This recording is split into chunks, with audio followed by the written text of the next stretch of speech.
Los jueces para la dimensión artística son juez número 1, Ariña Peña, juez número 2, María Teresa Valero, juez número 3, Rosa Morán, juez número 4, Rosa Quijarro, juez número 5, Nuria Ayala y juez número 6, Paloma Mendoza.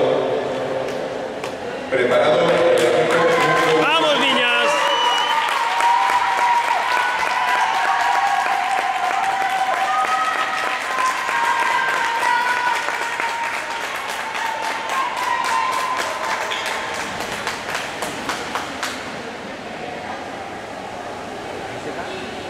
No, partiendo del centro.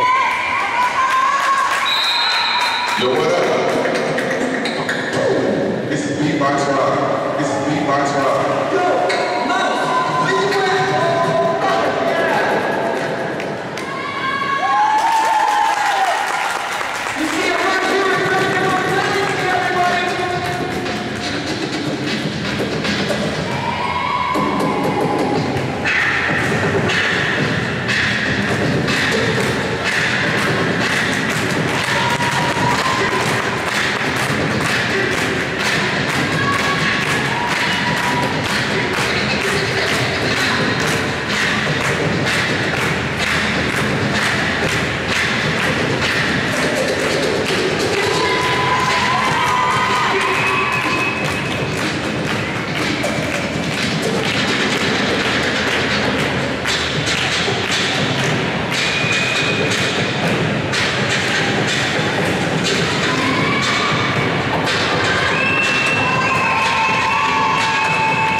Ha habido un momento que una niña se ha quedado...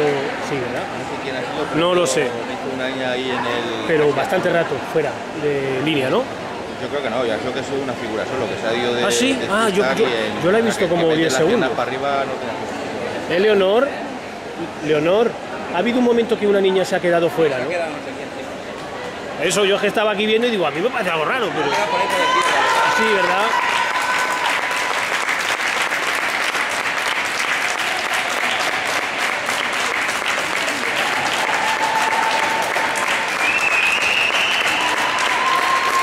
Ha participado el equipo de Real Canoa Natación Club, integrado por Miguel del Pilar Arroyo, Ana Camacho, Mercedes Pitt, Silvia Córdoba, Celia Martín, Valeria Mora, Eva Romero, Elicia Velasco.